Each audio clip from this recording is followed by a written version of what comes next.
Bertemu kembali, Saudara.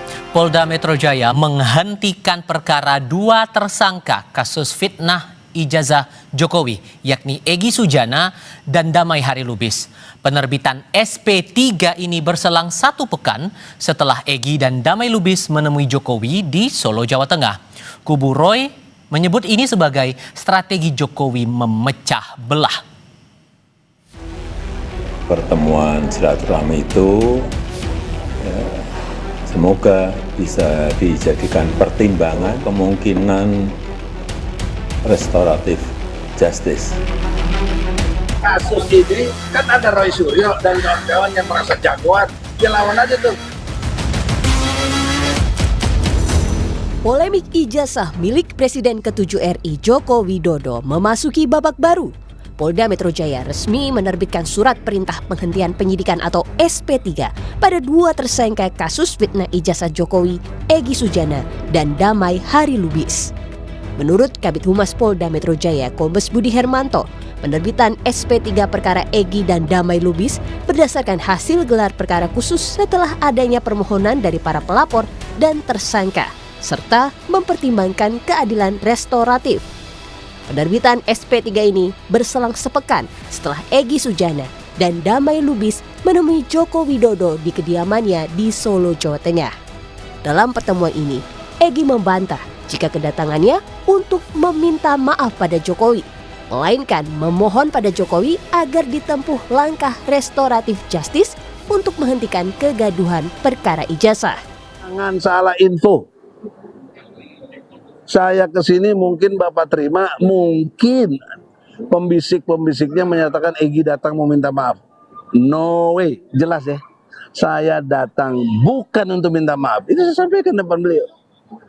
Saya ingin menegakkan kebenaran. Kenapa? Karena saya tidak pantas ditersangkakan. Saya harus bagaimana? Nah, disitulah baru ada RJ itu. Saya minta perintah Kapolri kepada Kapolda, Kapolda kepada Dirkrimum, cabut cekal saya dan SP3-kan saya. Itu yang saya bilang tuh. Dia langsung reaksi. Kasak-kusuk soal berdamainya Egy Sujana dengan Jokowi kini menimbulkan spekulasi.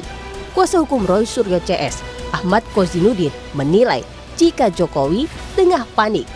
Strategi berdamai ini dinilai sebagai strategi Jokowi untuk memecah belah kubu Roy Suryo CS. Itu artinya konfirmasi yang saudara Joko Widodo sebenarnya hari ini ketakutan jika proses ini masuk ke persidangan, sehingga berusaha menggembosi perjuangan dengan mencicil untuk menjadikan para pejuang itu menjadi pengkhianat. Memang sebagian berhasil, tapi mereka terus berupaya berkomunikasi dengan Solo. Jadi semakin tawaran itu ditawarkan, semakin mengkonfirmasi memang strategi belah itu, strategi pecah belah itu bukan hanya sedang telah, tapi akan terus dimainkan oleh kubu Jokowi.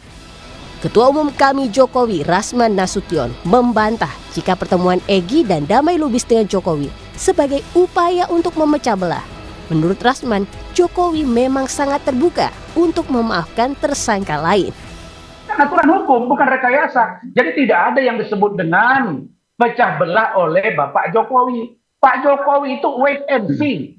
Saya pastikan Kurnia dan kawan-kawan, jika ingin datang ke kediaman Bapak Jokowi, welcome, pintu terbuka. Itulah negarawannya seorang Bapak Jokowi.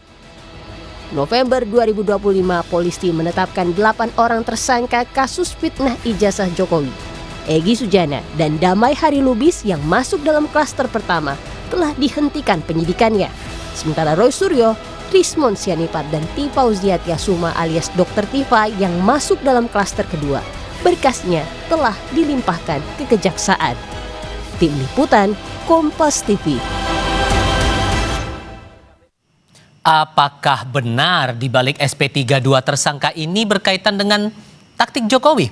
Saya diskusikan ini bersama analis politik Adi Prayitno. Hai Mas Adi, apa kabar? Selamat malam, Mas Terima kasih sudah bergabung bersama kami.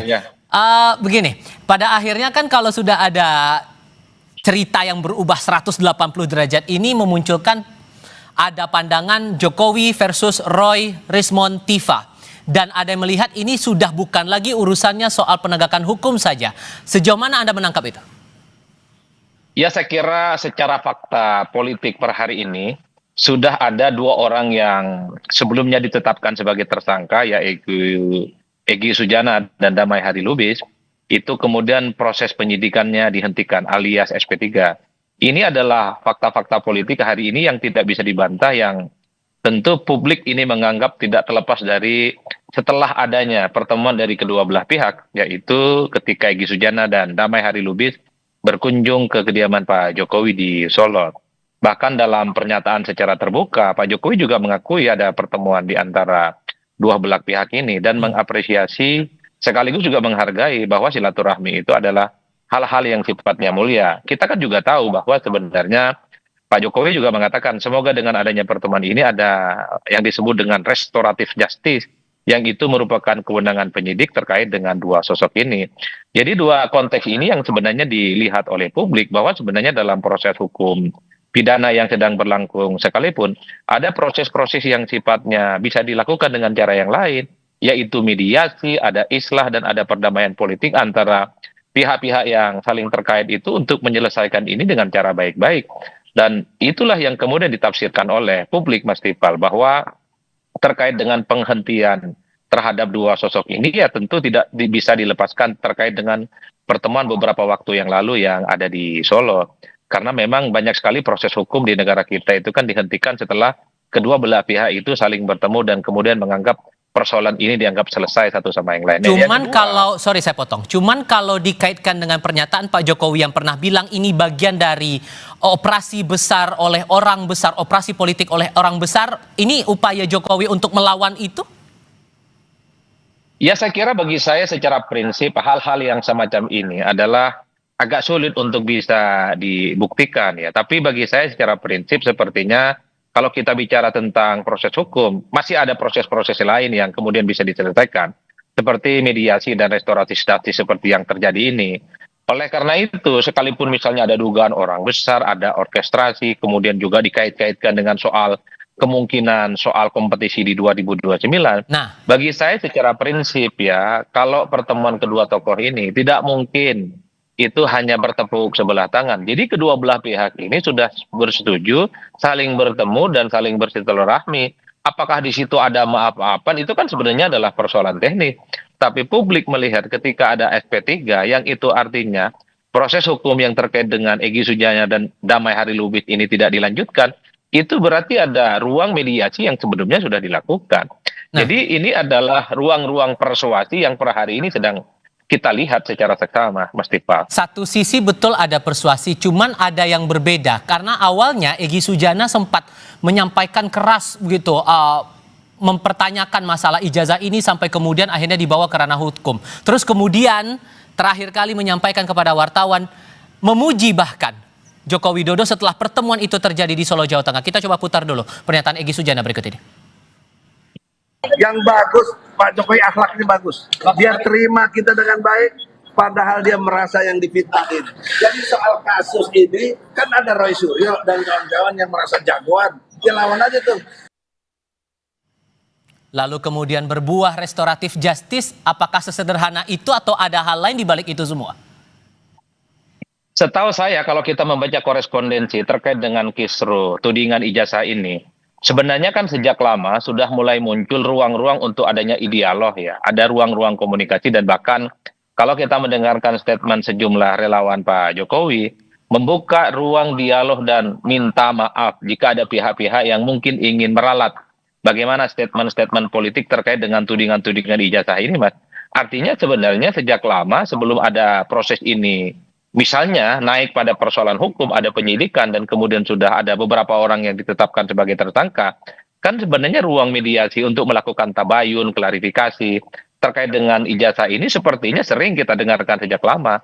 Dan bahkan kemarin salah satu relawan Jokowi, kalau tidak salah Andi Azwan dalam sebuah diskusi juga menyatakan bahwa sebenarnya Pak Jokowi masih membuka ruang bagaimana dialog-dialog dengan pihak-pihak yang selama ini menuding terkait dengan keaslian atau tidak asli terkait dengan ijazah Pak Jokowi itu masih bisa dimungkinkan.